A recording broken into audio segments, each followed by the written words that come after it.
Gamers, another exciting week here on Game of Crimes. Thought I'd do something different. Welcome, y'all. Hey, that's my word. Hi, everybody. Sound like he had a frog in his throat, didn't he? Got a frog in my throat now. Yeah, like James Brown, the hardest working man in show business. Huh. Okay. I don't know where that came from. I don't know what he just said, but okay. Lack of sleep, man. Lack of sleep. That's all I can say. It's been lack of sleep. Actually, I did get some sleep, but got some good exercise yesterday. But anyway, I digress. Welcome y'all back to the original, one and only, unadulterated with all that fluff Game of Crimes, man. We are on top of it. This is going to be episode 97. Can you believe that? 97. Wow.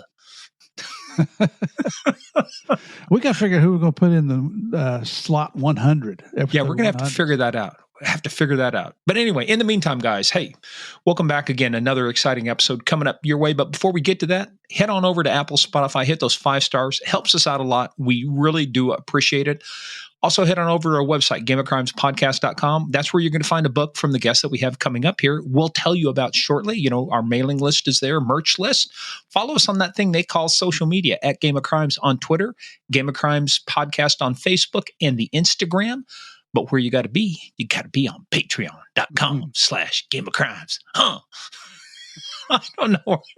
You been drinking now? What are you doing? No, dude, I need to start drinking. It's been, you know, we're recording this on a weekend, and it's just, I've had a lot of stuff going on. And so the weekends are supposed to be for relaxing, but we did that yesterday. But I'm on a mission to get this book done. I'm nearly done with my second draft. Yeah. So all right, working hard on it. So anyway.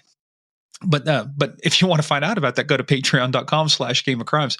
Look, we had a great 911 episode of What's Your Emergency? Mm-hmm. We've got some good stuff coming up. We got our Q&A, already got questions coming in. So if you're listening to this, you will be listening to this on Monday, the 8th. Get your questions in if you are a Patreon subscriber. And if you're not, join us, patreon.com/Game of Crimes, and see what all the hubbub is about, bub. Yeah, bub. That's and right. I tell you what, man, that interview we did with Kevin Holter, we're still getting comments on that. That was, thank you for your replies, your comments about Kevin. We'll pass it along. I mean, everybody's in love with this guy now because he broke everybody's heart. Yeah, unbelievable. And then we got Kevin Black chiming in, still crapping his pants, man. Yeah, we got requests to bring Kevin Black on. We'll have to bring him back for some more stuff. He's funny. I'll have to see if he's crapped his knickers this time instead of his pants. All right, there, lads. But hey, but no, we have a ton of fun on Patreon. So just go over to patreon.com/Game of Crimes.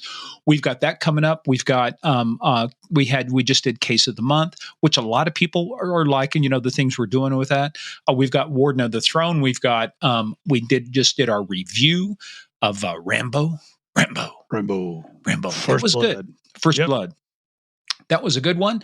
So yeah, guys, do that and just come over and join the fun with us, right? So, but the other thing you got to do too, though, before we get into this stuff, you just head on over to Game of Crimes Fans. That is our fan page run by our favorite mafia queen, Sandy Salvato. We've got, over 800 people, I think, in that group right now. Lots of fun besides the memes, but we get some good comments from there. By the way, guys, we get some great ideas from you. Some of our episodes that have come up and some that are coming up come from you folks out of our Game of Crimes fans group. So just head on over there, answer a couple questions. It's easy. You know, if you're deemed worthy, you'll be let into the inner sanctum, right? Where all the fun and hoopla ensues. Absolutely. And, just speaking to Kevin Holter, you just got a message from Alex, who was our listener that introduced us to Kevin or gave us the idea. So just shows you we do listen to what you say. We're really serious when we say we would like to hear your feedback. And let me tell you what, thank you. I'm telling you, most emotional. We've had some episodes that have tugged at the heart. This is the most emotional episode we ever did. You're not kidding. Let's stop it before we start it again. God damn it. Quit cutting onions. Okay. Now, this is a show about crime. We talk about bad people doing bad things and bad people doing bad things to good people. We take the story seriously, but according to Florida state law and the United States Code, Title 18, Section 34.2, what, Murph? I don't know. Title 18, that's money laundering. But we never take ourselves serious. And how do you know we don't take ourselves seriously? Just listen to us. Just listen to us. It's like two morons over there doing it. Well, and the other reason we don't, because we talk about certain things, and guess what time it is, Murph? Guess what time it is? Guess what time it is? I bet it's time for Small town police blotter. Yeah. And I got to tell you, this one's not so much of a story as I'm just putting in a new section called WTF Over. What the fuck? And Murphy, we talked, but I went looking for this story, and there were like 300 entries when I searched the web for it. What keywords did you put in there? Meth, 60 pounds, suspect. Wow. A suspected drug trafficker is on the run with nearly 60 pounds of meth, 27 kilograms, that belong to the Riverside County Sheriff's Office after an undercover case went wrong. Oh, that's not good. That's not. They set up the sting. They set up the sting Wednesday. This happened just a couple weeks ago in an attempt to identify drug traffickers. You set up a sting. If you're going to do it, folks, here's a pro tip. Don't use real meth. Oh. They used 60 pounds of the real stuff. Oh, no. They met with him for the drug sale, and guess what? He decided, I'm going to drive away. They tried to stop him. He didn't want to stop. That wasn't in his plans, and he sped off. Due to the high speed and suspect's disregard for public safety, maybe the disregard for public safety started when you allowed a guy to walk with 60 pounds of meth. Oh, geez. That's terrible. In a response to an emailed request for comments sent by the Associated Press, the sheriff's office declined to release additional details. After the transaction, when he sped away, the street value of the meth is $150,000 to $210,000 worth of meth. Wow. You know what? I think that's one of those occasions when I might waive that pursuit rule and you catch him at all costs. You never... Anyway, we'll talk about that later. Okay, Murph, I got another one for you too. We have talked about a lot of ways to evade the law. Like this guy, he sped away in a car, right? Mm-hmm. But in Hoax Bluff, Alabama, population 4,446. Salute. Got a new one for you. Okay. A thief in Alabama tried to evade police after he was seen wandering through backyards, stealing a lawnmower and a leaf blower, reports the Gadsden Times. Some residents confronted the man early afternoon, prompting him to flee to the Coosa River, according to Police Chief Dyla Rowe. Officers soon arrived and tracked the suspect in a kayak. He hopped into a kayak and went down the river. They had eyes on him, then they lost him, then they caught sight of him again, Rowe said. They didn't have to watch long. He didn't get far before the kayak flipped and he started swimming to the bank where officers were waiting for him. He didn't swim to the opposite bank. They were on both sides. Oh, all right. They're thinking ahead there, you boys, a good fellow. They tackled and arrested him. The Atala man, now charged with burglary, theft of property, attempt to elude, and resisting arrest. I would have got the Fish and Game people in there to write him a ticket for being on the water without a water flotation, personal safety flotation device. I would have just hammered him. Throw the book at him. He told police he was stealing the items to sell so he could get his girlfriend's vehicle out of impound. Oh, boy, that's a really upstanding couple there, huh? Wonder what she did to go get her car impounded. I don't know. Meth. Meth, probably meth. Rule number 1, kids, don't do meth. Hey, guess what, Steve? No. What? It's always nice. Don't you like it, though, when criminals turn themselves in? I mean, they just basically come and throw themselves, down at your feet and say, arrest me. Yeah, I've had people challenge me. Go ahead, arrest me. You shouldn't challenge me. Well, these guys get the prize this week. They were smuggling 20 pounds of weed from Las Vegas to Bozeman, Montana. And you know how they ended up in jail? No. They were pretty toasted. They called 911 to report that the cops were following them. Well, look out. They politely asked the emergency dispatcher to make those jackwagon cops stop it. The cops were not following them at the time, but after this call came in, they thought, here's a good idea. They showed up after the call, during which Leland Ayala Doliente explained that he'd already tried waving down all of the cops in civilian cars, but it wasn't working. So he also noted the men had plenty of snacks and stuff with them and a pretty friendly pit bull. When the police really did arrive, the two men were standing with their hands behind their heads, ready to surrender. Their weed, which was hidden inside a garbage bag inside a dog carrier, had been neatly placed on the sidewalk. Now, rule number 1, we say, don't do meth, right? This guy's about to violate rule number 2. Now, Holland swore, he was the other guy, pled guilty to possession with intent to deliver and was sentenced to 30 days in jail and 5 years of probation. 30 days in jail, you'd do that. That's like a misdemeanor.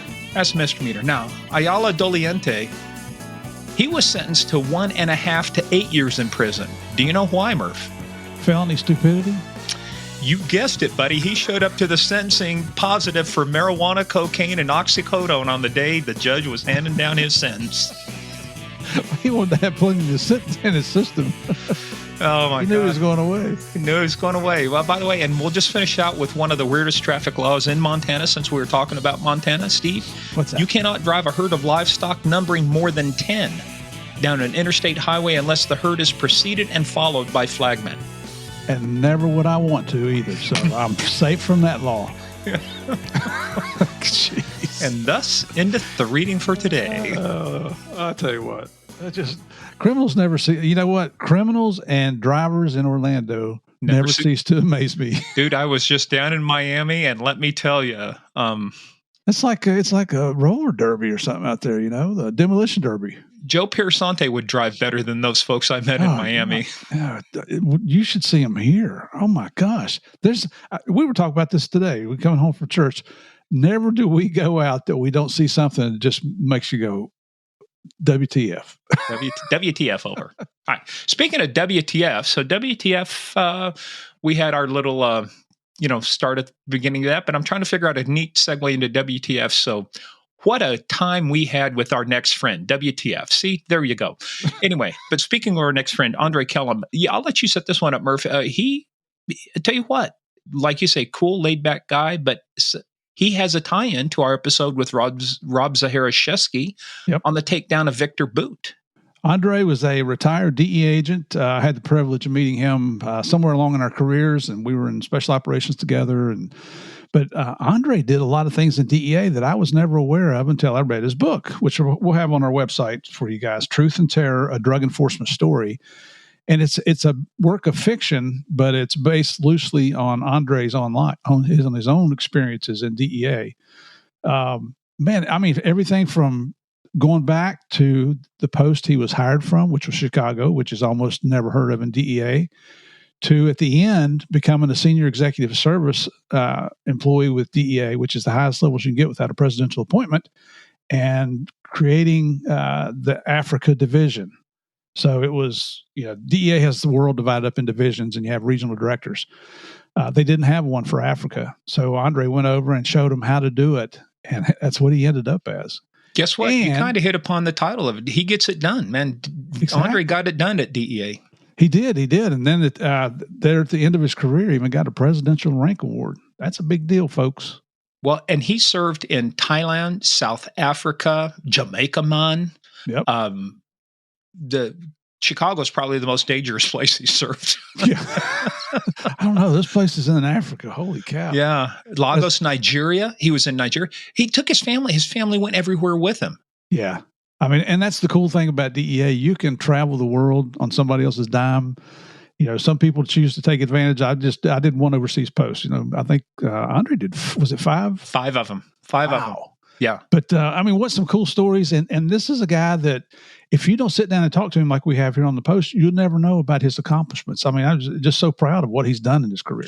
Well, and we're going to find out about it. Let me tell you how we're going to find out about it. We're going to find out about it this way. Because I'm going to ask you, Steve, are you ready to play the biggest, baddest, most dangerous game of all from the hardest working podcast on the internet? Game of Crimes. Hey, everybody. I'm not going to do that because I can't.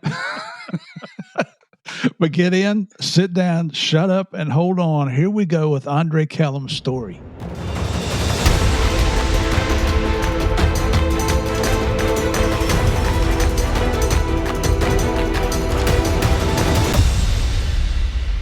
Hey, amigos, players, playwrights, dudettes, everybody in between. Welcome back. This is going to be another fun episode. You know why? Because I'm on here. Well, yeah, right. Okay. Murph just woke up from his nap, so he's still trying to get his bearings. Brother, I'm still drinking coffee. And it was leg day at the gym today. You're going to be feeling good with that. Oh, yeah. If you hear me whining on here, you'll know why. If you're whining, what's the difference between a DEA agent and a puppy? Puppies quit whining after 6 weeks, Murph. Hey, that's pretty good. Damn, that's all right for a trooper. Yeah, well, of course. And then our guest of honor, another somebody who retired from DEA's got some awesome stories. One of them is going to overlap with our buddy Zach. Andre Kellum, welcome, amigo. Thank you. Thank you for having me. It's a pleasure to be here. Brother, it's an honor to have you on here, Andre. We've known each other for a number of years now. I think decades. It seems like it probably is decades. Yeah, man. Had the pleasure working together in a few different places. So true honor to have you on here. And wait till you guys hear this story because he's done some shit that nobody else could do. Well, yeah, like be a trooper. He wanted to be. No, I'm just kidding. We were having that joke. Hey, but you're not too far away from me. I got to get a mute button on the side here. You have one, Murph. Just take off your headphones and walk away. I mean to mute you. Hey, but actually, you're not too far away. Murph used to live close to me till the traitorous bastard left and went to Florida. So I'm just over here in Ashburn. Oh, okay. Yeah, Cashburn. That's exactly right. Tell me about it. When we first moved out here, 2000, I'm driving by the high school. I'm going, man, there's a lot of money here. Look at those Lexuses and the Acuras and the Audis. They go, no, those are the students. Yeah, exactly. Teachers are on the backside with the Toyotas and the little, beat up Chevys. Yes. Yeah, man. But no, so that's cool. So, hey, look, as we do with everybody, think of ours, Andre. Let's talk about you. So I don't, when we say, where did you start off in life? Let's not go all the way back to where you were a babe in swaddling clothes, but kind of where'd you grow up at and how did you get involved in thing of ours, this thing we call law enforcement? Well, I grew up in the south side of Chicago. I'm both a Cubs and a White Sox fan, and that's unusual, but I'll tell you why. I was named after a Major League Baseball player named Andre Rogers. He was a shortstop for the Chicago Cubs in the early 60s, and that's why I had allegiance to both the Cubs and the White Sox. I grew up on the south side when the White Sox played. Isn't that where Bad Leroy Brown was from, too, the south side of Chicago? Yeah, man. The baddest part of town? Yeah. So I grew up on the south side of Chicago, and where the White Sox play, and I was named after Chicago Cub, who play on the north side of the city. So I went to Chicago Vocational High School, same high school as Dick Butkus. No kidding. Yeah. Legend, Chicago Bears legend. Monsters in the Midway, man. Yes. Jawan Howard went to my high school. Obviously, he played in the NBA, and now he's the coach of Michigan, a basketball program. And the late comedian Bernie Mac went to my high school. No kidding. Yeah. Wow. So, and then they got me. The most famous of them all. Yeah. That's exactly right. Well, so what was it like? So where you were growing up, the south side of Chicago, I mean, we're referring to the old Jim Croce song, Bad Leroy Brown, but what was the south side of Chicago growing up like when you were a Ute? Well, it was a lot of apartment buildings in South Shore. I grew up in two places on the south side of Chicago. They had apartment, and Michelle Obama's from the same area in which I'm from, on the south side, and a lot of apartment buildings, 3 flats and things such as that. And then another neighborhood that I grew up in is Manor, which is further south, and they have single family homes, little bungalows and things like that, and that's kind of where I grew up. So how did this interest in law enforcement start? I mean, from a standpoint of like crime or safety, what was it like growing up there? Was it okay? Was it a little dodgy? What was it like there in Chicago? I was tough. It was tough in school. I was a good student, but at that particular time, they had the El Rookins, and before that, the predecessor to the El Rookins was the Black Peastone Nations. And I remember sometimes for recess, they didn't allow us to go out because of what was going on in the gang activity, especially that was when I was living in South Shore on the south side of Chicago. Wow. Did you ever see any things go down from a gang-related standpoint that stood out to you? No, I tended to stay away from that type of stuff, and I was very fortunate that that I wasn't involved in any of that, and no, I didn't see anything specific. That I guess I stayed in the right places. Were your parents? Did they have a lot of influence on you staying away from that? Well, and my childhood was extremely chaotic, very chaotic. I lived with both my parents and early on, and my brother and my sister. My father was a taxi driver. My mother was a nurse. Both of them were from Mississippi. They struggled due to my father's gambling addiction. And needless to say, we didn't have a lot of money back then. So I kind of came from a broken home. My mother was extremely intolerant of my father. I was actually in a vehicle one day when he came by, him and his brother came by, and she wasn't too happy because he wasn't providing as he should have been. And so she went and got her gun, and my father and my uncle took off in the car. My mother shepherded me and my brother into a car, and we were doing. That was my first vehicle chase, even though I wasn't the police yet. Right. All right, Mom.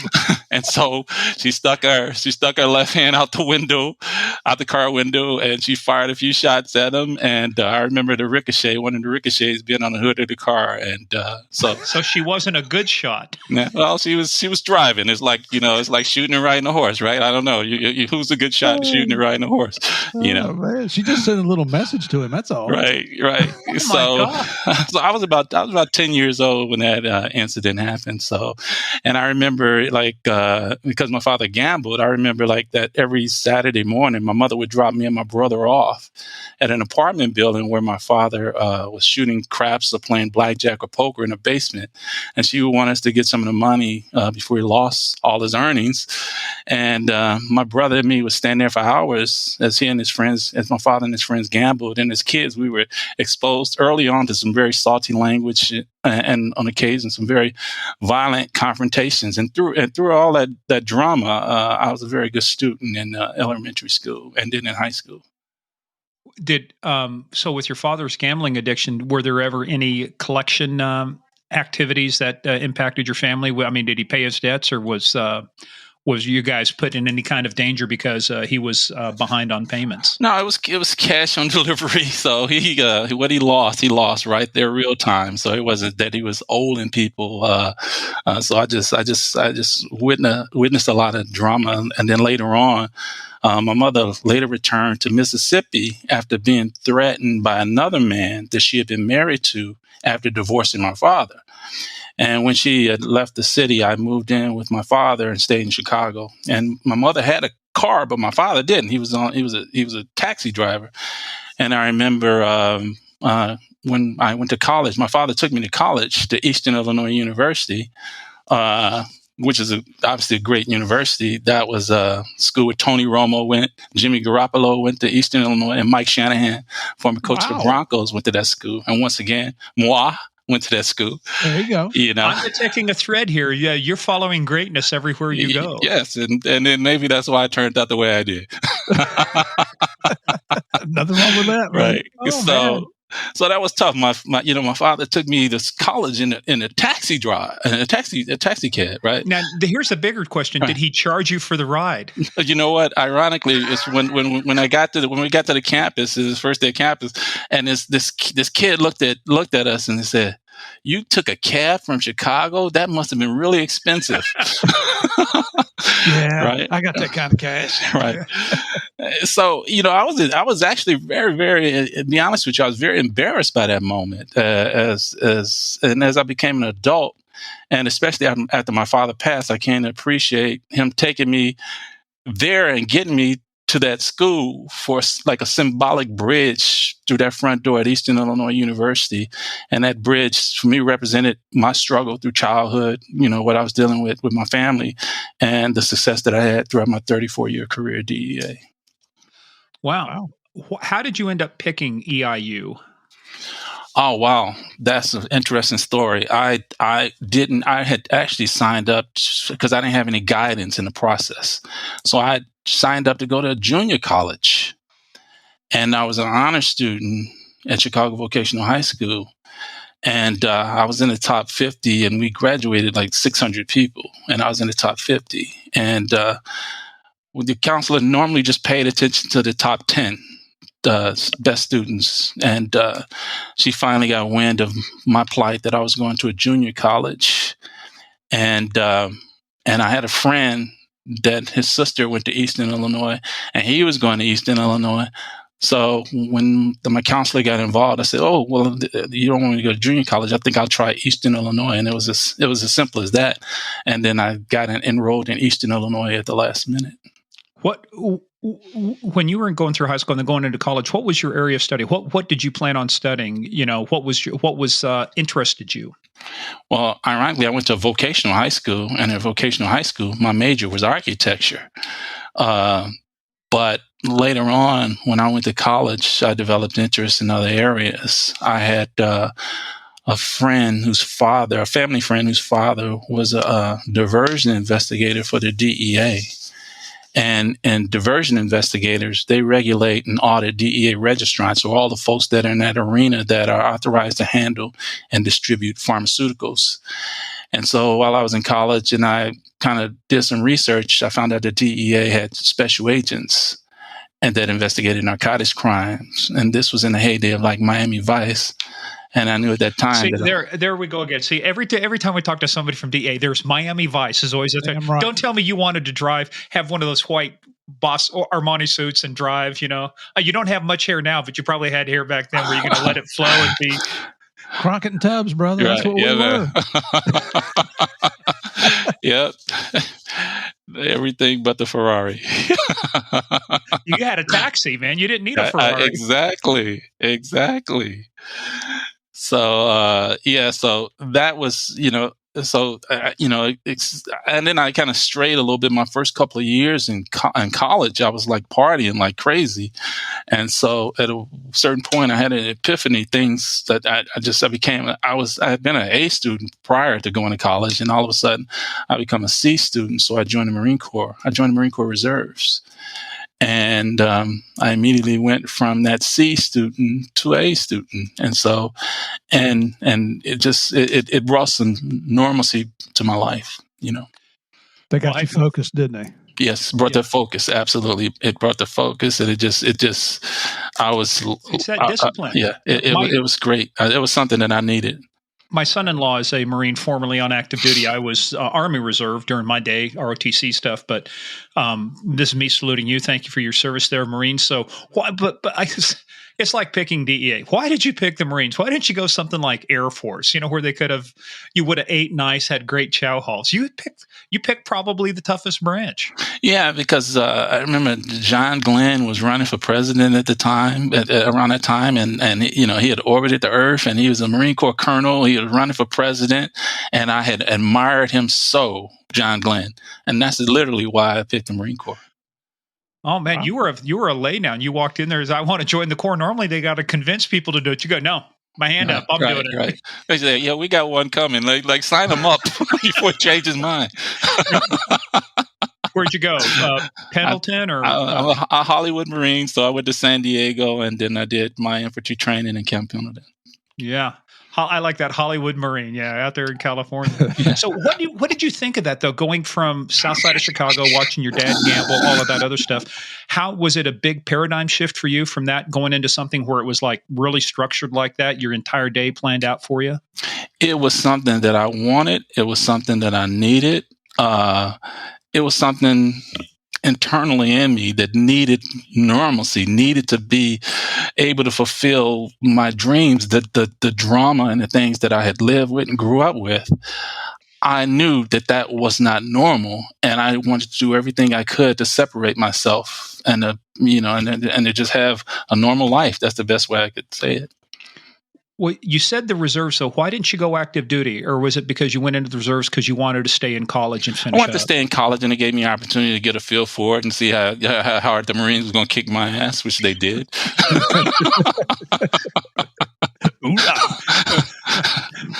Yeah, baby. You lost all your hair that time too, didn't you? Yes, I did. That's what I noticed when I went to basic. This was 79. A lot of our guys were out of Vietnam, or drill sergeants and stuff. We actually had some guys went through basic that had the combat infantry badges, but they give you the choice. You can get the regular haircut buzz or what they called a short haircut. I'm going, no, I'll just cut it off. One thing I noticed is that my hair grew back different. I'd never had all my hair cut off like that before, but when they did, it actually grew back different.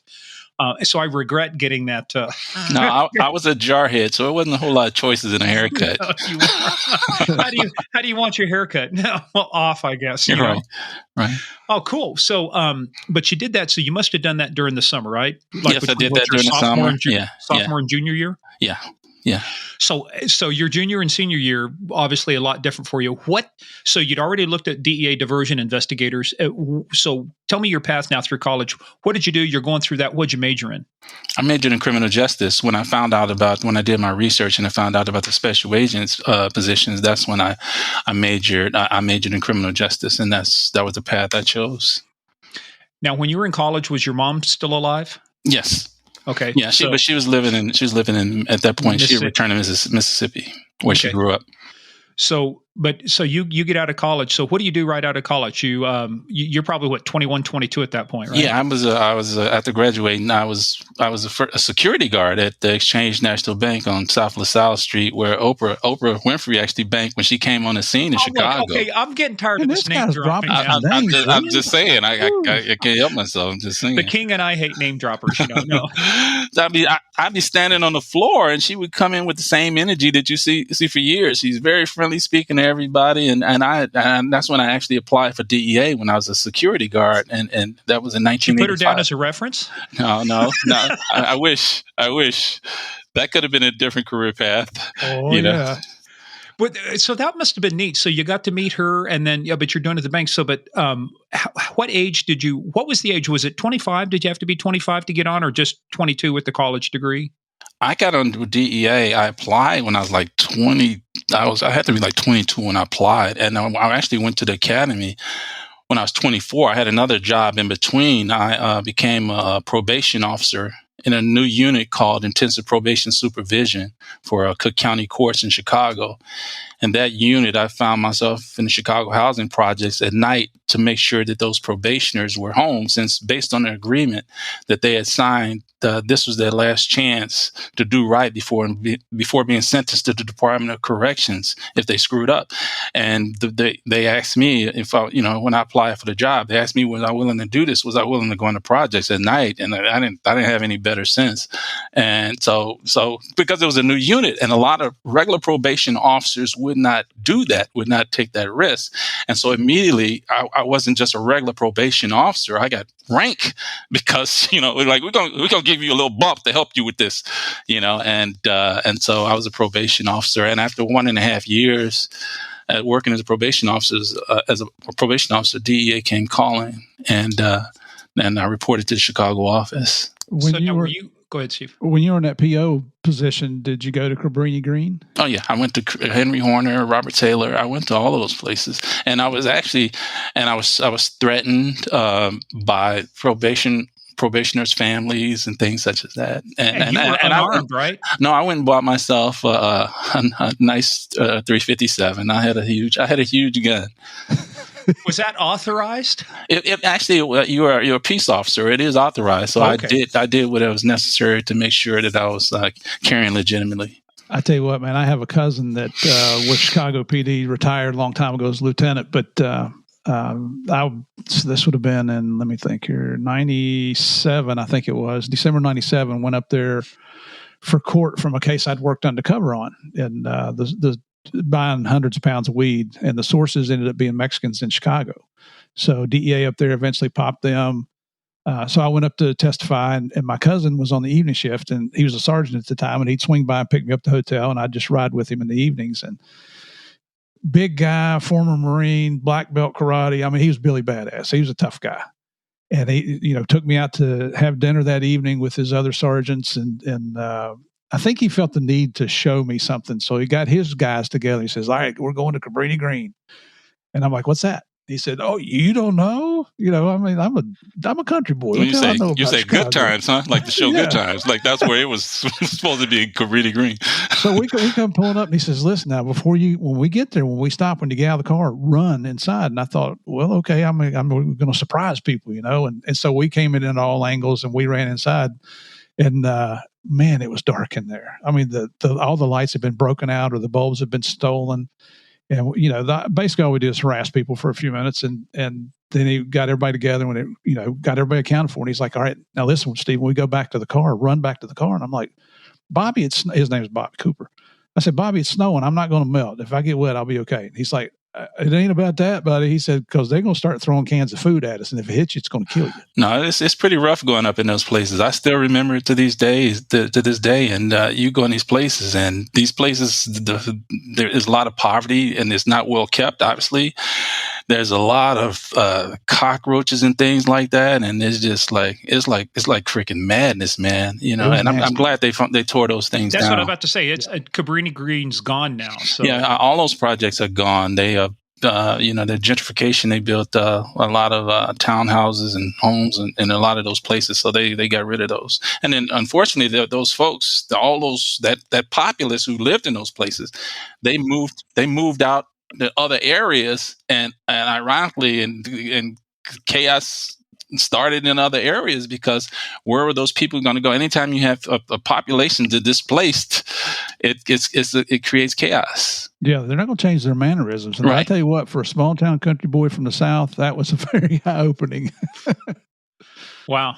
So, but you finally got on DEA. So what year did you get on DEA? That was in 1987. And as soon as I reported to the Chicago office, before even going to the FBI Academy in Quantico for 13 weeks, I saw a task force officer who saw me named Gus Lett, a black guy.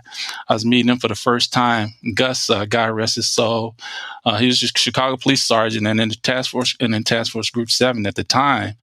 And I didn't know it, but he was the head of security for Michael Jordan's detail. And anyway, Gus looks at me and says, "You are going to buy plenty of dope." And I was in my early 20s, 6'4", 170 pounds. And I guess Gus didn't believe that anyone would think that I was the police or an undercover agent. And of course, he was correct, because later I would be buying cocaine and heroin undercover.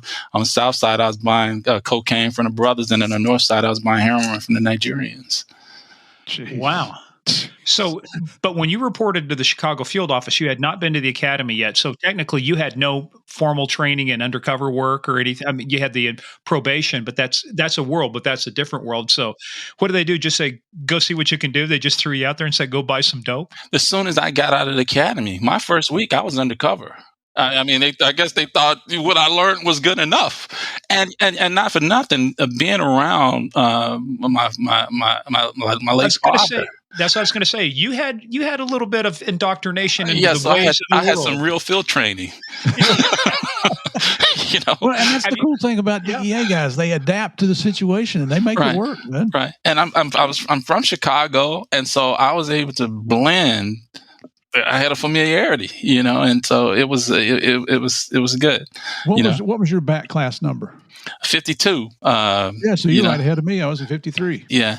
And at that time, obviously we had DEA instructors at the FBI Academy, because we didn't have our own training facility in Quantico as DEA now has. And although I've been running on the Chicago lakefront, when it was a lot tougher when I got there, because it was extremely hot and humid. It wasn't that humid when I was running on the lakefront. Welcome to Virginia. Yeah, baby. So I went to training in the middle of the summer, and we ran up and down those hills in Quantico, where Marine Corps officers are trained and commissioned. It didn't take me long, to lose weight from that 170 pounds that I was when I was in the Marine Corps. So I was really skinny, and I look at some of the pictures of me back then, and so I look like I have a terminal illness, and I weigh 100 pounds. I weigh 100 pounds more now. Fortunately or unfortunately, I weigh 100 pounds more now. Yeah. Well, I saw your picture on your website, Truth and Terror. We're going to talk about that, truthandterror.com. But it's you in kind of looks like a Jamaican posse or kind of, street get up. What was that one from? That picture is from when we were doing money pickups in Chicago. We were doing Operation Pisces, Operation Green Ice, and I think that was probably around $300,000 that we had. It was a money pickup. We were picking up money from Colombians. Yeah. I mean, you do have that look. It's not the same. You got the nice look now. You're I think I had on like a Bill Cosby sweater, Yeah, the purple that was a Bill Cosby sweater. Remember those sweaters that Bill Cosby used to wear on the show? I had a bunch of those. But you had the look, though, man. You had that look. It's like if I looked at you something like that, it would be, you'd go say some type of a banger or some type of, you might even be Jamaican, with that kind of look, except you didn't have the dreadlocks. So. Right. Cool, man. All right. So we've established the fact is you didn't need much OJT because you had like 8 years of OJT, right? Right. Childhood work. Doing all that stuff. So, let's talk about your progression. We're going to talk about a couple things. I want folks to know. We had Rob Zach on, Zahara Shesky, and we were talking about Operation Relentless. But as you told us too, and as we all know, you just don't parachute into a place and everything's ready for you. You got to liaise. You got to work with the local teams. So that was you there in Bangkok. So we're going to talk about that. We're going to talk about one called Project Synergy. Mm-hmm. But before we do that, let's kind of talk about how did you get into that? So you're in Chicago, but you obviously wanted to go places because in your career, you've been to 4 or 5 different countries, right? Where you've worked? Yeah, 5. Yes. Mm-hmm. What are those countries? I worked in Kingston, Jamaica. Worked in Lagos, Nigeria. Bangkok, Thailand. Rabat, Morocco, and Cape Town, South Africa. Hey, next time you're over in Nigeria, can you find out where that guy is with the $21 million? Because I just want a piece of it. Yeah. How come you never see? Yeah, man. Oh, man. So we'll talk about the Duke because Lagos was one of the few places to where even back then before 9/11, but it was one of those places that had restrictions and warnings about going to Lagos. That was not a fun area. But let's talk about, so what was your first international posting then? What made you decide to leave Chicago?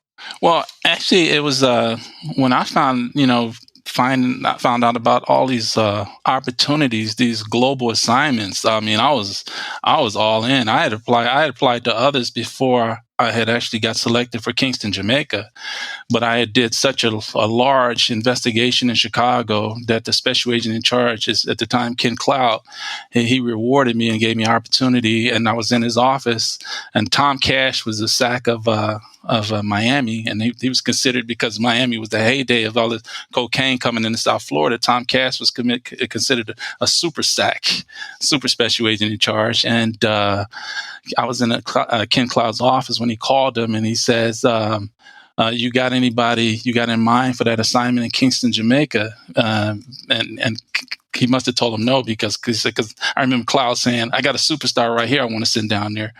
And then that's when I got that assignment down in Kingston, Jamaica. Sweet. How long had you been on? 8 years. Okay, and you were in Chicago the whole time up until that? Mm-hmm. Now, was that what you requested when you were at the academy? Chicago. Oh, yeah, because obviously we had a lot of times, a lot of folks don't want to go to the big cities when they going through the academy, and I think we had a dream list of 3 or 5 or whatever. And I didn't think, because they kind of told us they don't expect to go back to the place that you hired on from. And I really didn't expect to go back to Chicago. So I put down like Atlanta and New Orleans. I wanted to stay away from New York because I didn't think I could afford it. And nobody can. And so I put Chicago third. And it's the only 3 of us put Chicago down on our dream sheet of where we wanted to be reassigned. And we all 3 got Chicago. Well, I'm surprised, as active as things were in Miami, Murph, even you went down there, that you didn't get hauled off and go to Miami. Yeah, it was, I think we had in our class, 4 of us ended up in Miami. Did any of the guys in your class go there? Oh, yeah. Oh, several. Yeah. So it was, back then they were trying to beef up Miami, New York, and LA were the big 3 offices back then.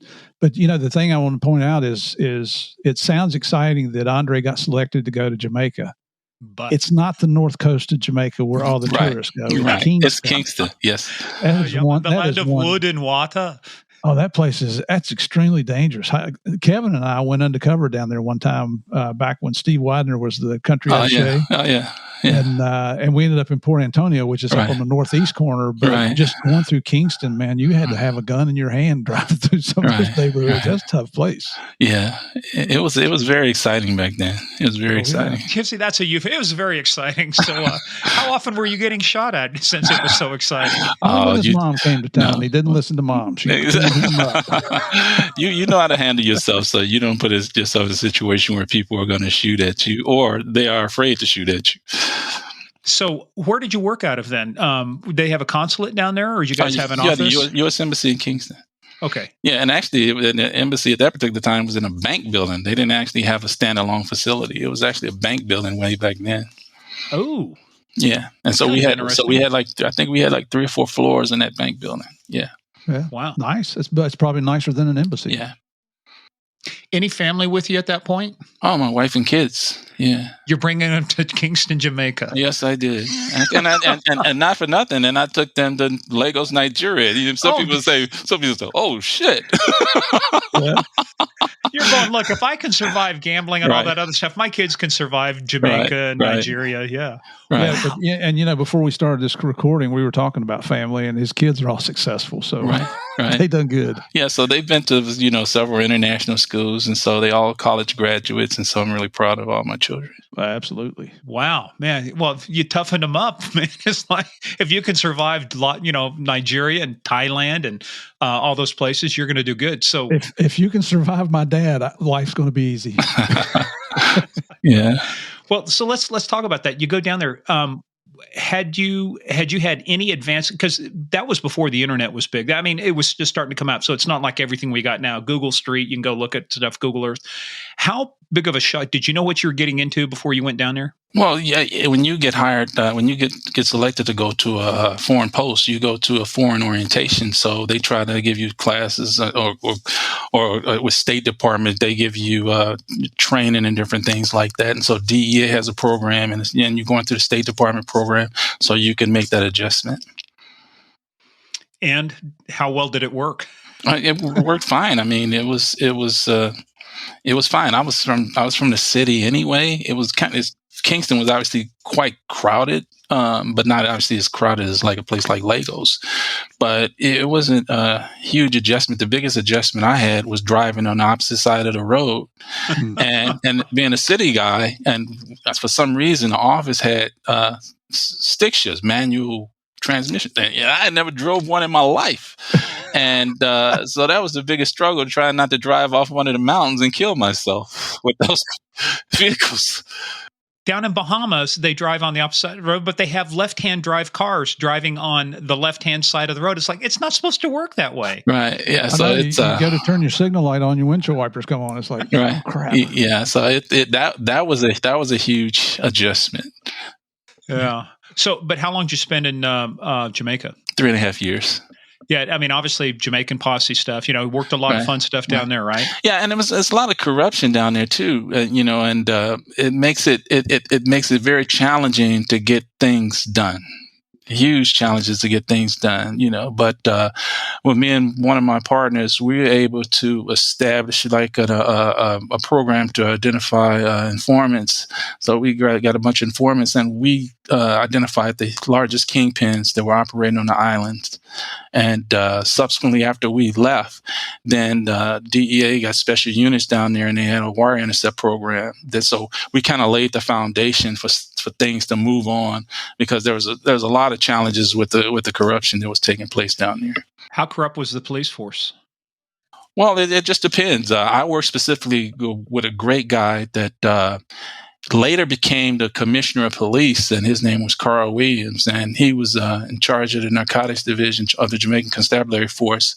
When I was down there, at one point he was threatened, and he had to relocate to the United States for a few years. Wow! And so he was a great guy. And so you just have to pick in any situation, any country, you have to figure out who you can work with and try to work around those parameters of the corruption, and try to do what you can to mitigate the corruption that's going on in certain countries. Did it ever affect your investigations, any of the corruption, whether it might be political officials or inside the police department? Well, we were able to make it work. Sometimes you're able to, working with, leveraging the U.S. Embassy, the mission, putting pressure on folks to let them know some things you don't want to become public. And so, I learned a lot, and that was the education I couldn't get working in Chicago. That was strictly an education I got when I got in the foreign arena, and how you leverage those folks at the United States Embassy, because they can make your life a lot they can make your life hard, but they can make it a lot better, especially when you work with counterparts. And then, you have the U.S. ambassador always going to be supporting you. So they're going to be in a position to go to the highest levels of the government and address certain issues that you might find that you're working with. And so it was a tremendous learning experience, especially being in a place like Kingston. And as long as your ambassador is pro DEA, absolutely. But when they're not, no, it can go the other way quickly. That's true, and I've experienced that, man. And they have you seeing ghosts when they're not. They look some of them. They give FBI a lot of they think the FBI is all that, and they look at the DEA as being rogue cowboys or whatever. In spite of all the success that we've had over the course of the decades that we've been in existence, and they just I find that if they don't have any familiarity. And over the course of my career, if they didn't have that familiarity with DEA, then a lot of times they would make your life more harder difficult than it has to be. Yeah, and so when they were like political appointees, that was almost better than being a career foreign service person that became an ambassador, because when the political appointees come, you could get yourself in the door and talk to the ambassador or whatever, and he maybe based on what he's seen on TV or whatever, he's going to have appreciation of what you do, and you get to him before some of those State Department officers get to him and start telling him that DEA, they just rogue cowboys, you know what I'm saying? And jackbooted thugs. Yeah, so it was. That's ATF, Murph. That's ATF.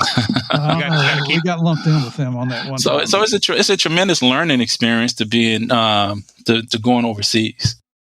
Yeah. Well, it probably prepared you well, like you said, for your other posts. So when you were absolutely. over there, were you had you been promoted yet, or were No, you I still? was just an assistant attaché, special agent. So yeah, you're absolutely right. And over the course of my foreign assignments, I got more rank, and it was from that first experience of working in Jamaica, it laid the groundwork for what I knew that I needed to do when I moved on in my career. So from Jamaica, now, after those assignments, did you have to rotate back to the U.S., or were you able to go from one country to the next? Now, I went to El Paso, Texas. I went on the southwest border. And going from Jamaica to El Paso, you can't believe the shock. And it's like me and my family, I remember sitting there. Did you get a country briefing for El Paso before you went? Exactly. We were right across the bridge. We were right across the border from Juarez.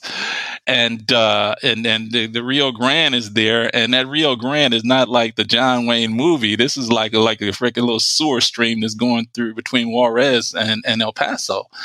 And I had the border response group, and we were inundated in cases. It was just like it just never stopped. The cases, the people coming across the border. So for our players out there, there's a place down there, you and I have talked about it before, if they have a facility down there called EPIC, the El Paso Information Center, Intelligence Center. Was that where you were assigned? No, I was assigned to the field office. Field office, okay. Yeah. EPIC is the Intelligence Center, yeah. And if you would, Andre, just explain to our listeners how you end up as the border response group, how you end up with all those cases when you've got CBP or HSI making seizures as they're coming across the border. How does that get to DEA? They actually I have Border Patrol agents in my group and DEA agents in my group. And so when at a checkpoint, when those drugs are discovered at a checkpoint, my agents, Border Patrol, DEA agents, they had to go to those checkpoints and take the bodies, take the arrestees, and start the adjudication process through the courts. So we just kind of adopted those cases, and it was just freaking constant. It would just go on every day, holiday, and so once again, a lot of people would have the load of drugs on them walking across that border at that particular time, which was that Rio Grande coming in from Juarez into El Paso, and it's basically sewage, and so we had to have like plastic on the seats and stuff like that, and to keep it was just like it's something that people have no clue about, and then when you have like arrestees, you have to have, and all my guys had pickup trucks, and so because they had to throw the dope in the back of the pickup trucks, and so they would have to convoy, and so you always had to have at least 2 agents with one arrestee, and so it just, like I said, it went on every single day. And I remember that we got inspected, and one of the inspectors, we had like 180 cases open and stuff. And one of the inspectors said, "How come you don't have any informants?" I said, "Because I got 180 cases." Absolutely. Who's got time? I got all the informants I need. It's called Border Patrol. It's called right. Jesus Christ, it was something. Hey, man. well, let's take a quick parallel from that and talk about how it relates now to the issues we're having with fentanyl or things coming across the border, because you got seizures at the border and then you've got activities between the borders, people who are illegally crossing. Back then, what kind of seizures were you getting at the port of entry, through controlled areas versus in between controlled areas? Most of the ports of entry, that's when the cocaine would come and these hidden in vehicles and things like that. A lot of times with the checkpoints, a lot of times in between, those was people who were trying to on foot, and they had the marijuana and stuff. So that was the difference. So we had a lot more of those cases with the marijuana than we did with the cocaine back then. But that was the kind of nature of what we were doing. And like I said, my staff, I had like 20 people working for me, and we were inundated. Man, when did you get a breather? You never got a breather. The holiday, I had staff that had to work on the holidays every day of the year. It's just continuous. It's like and for everybody that gets caught, how many that get through? Right. And so when I got a chance, and I had years earlier, I had heard that we had an office in Africa, in Nigeria, and as chaotic as that place is, when I got the opportunity, I had always said, boy, being an African American, I would love to go to Africa. And when that opportunity popped up, so I applied for that, and I got selected to be the country attaché, the supervisor in charge of the office in Lagos, Nigeria. See, now, dude, by this point in my career, I'd be thinking, I'd want a cush little office with not much going on. Put me in Iowa or something. But here you are. You're going from the south side of Chicago to the Marine Corps to, back to Chicago to Jamaica, El Paso, and now you want to go to Lagos, Nigeria? Right. And when I got there and I met with my head counterpart, he had 5 women with him, and he says, "These are my cousins." Yeah. Okay. Right. So as soon as you get there, they're trying to compromise you. And it's just like, as soon as you get off the plane, it's on. You know what I'm saying? It's like, and so once again, that was a tremendous experience for me. How did that go with your wife? Well, one of the cousins started calling my office, and I had a feisty secretary and said, "No, he don't want to speak to you." And so she hung up on one of the cousins, one of the ladies. Good for her. I mean, look, I've had my little run-ins in Las Vegas and stuff, but nothing like 5 at once. It's like, here are my cousins, man. And so I have a good friend of mine. He was actually an Arkansas state trooper. The boy is as white as a saltine cracker, but he got divorced. He ended up meeting a very nice girl, and her name is Folake. Uh-huh. And she comes from Nigeria. Her mother was like the Surgeon General of Nigeria and stuff. And it is so fun to see these two together, because he is out of his league. First of all, she's brilliant. She works at IBM and stuff, but they went over to Mauritius and they were actually in Nigeria for some of the wedding stuff. Right. I mean, the colors and stuff are beautiful, but this dude, he is getting run ragged. He had no idea what he was signing up for. Dude. No, it's incredible going over there, and you get over there, and it's just, especially my first time getting there, it was just so many people. It was so many people, and I can't even describe it. And places, it'd be areas in which it's like 100,000 people. It was just like freaking crazy, and you just can't travel to the airport and just come into Lagos and think it's going to be okay. You will get robbed.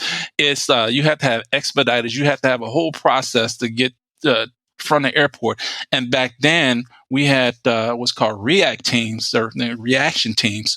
So we were in an armored vehicle because the crime is really, really bad there with that population. And you have a react team in the front, and they're heavily armed with long guns.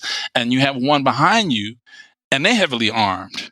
And even when my children went to school, they had react teams that took my kids to a great international school, phenomenal international school. But you had to have a react team escort the school bus that my children were on every day they went to school. Oh my gosh! They would stop a school bus and accost them. Well, they wouldn't have cost the react team. Right. But that's, you need the security. You need to be a hard target, and so that's what was going on when I worked there, and it was just, and so the traffic was so bad. It was the worst traffic, and you've been around the world, Steve, and it was just so bad. My last day, I was assigned to Lagos, Nigeria. We were on the road. We got two Suburbans. I have a German Shepherd that I got in Lagos, and I had my luggage in one Suburban, and I got my family in the other Suburban. React team in front of us, react team behind the vehicle with my dog and my luggage. We're in traffic for 5 hours. Could not get to the airport. Had to go back to the house we just left. Had to turn around and do that process the next day. And the next day, I got to the airport after 2.5 hours. That's the traffic of Lagos, Nigeria. Now, let me ask you something. Are you still married? Yes. To the same wife? Yes, an angel. First of all, yeah, that was about to say. Has she been anointed in sainthood yet for putting up with this? Holy cow! Yeah. Wow. What career path did your wife take? She's a diversion. She worked at the embassies, all our posts. She worked for the State Department, for the Office of International Narcotics Affairs. You're familiar with it, INL, International Narcotics and Law Enforcement Affairs, and then so when we transitioned back to the States, she became a diversion investigator. So she retired as a supervisor or staff coordinator at DEA headquarters from a diversion investigator. Very nice. Very nice. Wow. I'm sorry. I'm sitting here going, I just can't imagine those conversations that day, 5 hours in traffic.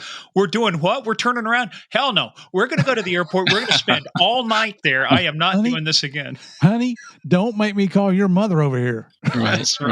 No, it was. Was that a 2-year or 3-year assignment? That was a 2-year assignment, and I did 2.5 years there. So because it took you 6 months to get back and forth from the airport, man. Well, and a 2-year assignment in DEA, those are considered hardship posts. That's why they're not 3 years. Absolutely. And for the State Department also, a 2-year assignment, yeah. And so when I had that assignment, I was in charge of West Africa. So I had 20 countries. And so I was traveling to all these different countries. So I'm going in and out of the airport all the time, and it was an incredible experience to go to all these specific countries, going all the way from Mauritania down to the Congo. And I got to tell you, man, that's one of the exciting things about DEA, in my opinion, and I think Andre is going to agree 100% here because he's already agreeing to it, is you have so many opportunities that you can take advantage of, and you look back on the folks that were your friends in high school, and you look and see what they've done with their lives, and business-wise, they're successful. But a lot of my friends in West Virginia, they go to Myrtle Beach every summer for a week of beach vacation, and that's about the extent of it. Right. And you've got all these opportunities where you get to go live and visit and travel and just experience all this stuff. But I don't know if you'll agree with this, Andre. I started calling you Morgan. I apologize. I sincerely apologize for that.